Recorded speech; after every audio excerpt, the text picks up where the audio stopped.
S'il fallait donner un nom à celle dont Baudelaire disait qu'elle était belle comme un rêve de pierre, le poète l'appellerait Marlène. Les femmes, madame, vous envient et vous interrogent. La beauté a-t-elle un secret ou n'est-elle faite que de naturel?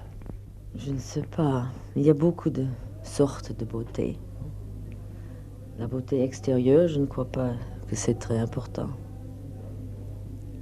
Vous avez récemment, dans un grand magazine américain, publié des conseils pour les femmes américaines. Ce n'était pas tout à fait les conseils. Je disais mon opinion sur des mots. Et ça s'appelait ABC. Parce que je n'ai pas beaucoup de conseils à donner. C'est très difficile de donner des conseils. On doit connaître les gens très bien pour faire ça. Parce qu'il y a une grande responsabilité quand on donne des conseils. J'ai l'impression que les Américaines, comme toutes les femmes du monde, non seulement accepteraient, mais souhaiteraient vos conseils. Oui, mais en masse, de donner des conseils en masse, c'est très difficile. Et je n'aime pas faire les choses à demi, alors je ne donne pas de conseils aux gens que je ne connais pas. Vous entrez en scène, madame, dans quelques instants, et comme chaque soir, le public debout va vous acclamer. Vous qui connaissez les publics, tous les publics du monde, celui des soldats comme celui de Las Vegas, celui de Londres comme celui d'Israël, les spectateurs français sont-ils différents dans leur réaction? Vibrent-ils aux mêmes chansons que les spectateurs d'autres pays? Oui, ils sont les mêmes.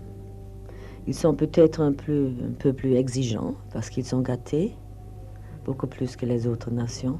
Ils sont gâtés en tout cas de vous avoir à Paris à l'Olympia. Non, ils sont gâtés de grands chansonniers. Ils sont gâtés de Piaf, de Beko, de Chevalier. De Marlène Dietrich.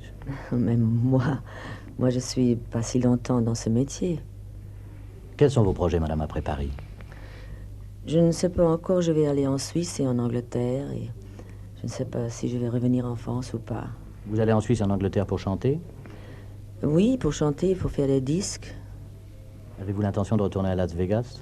Oui, je viens de Las Vegas à ce moment. Je vais là-bas chaque année. Vous n'irez plus avant l'année prochaine.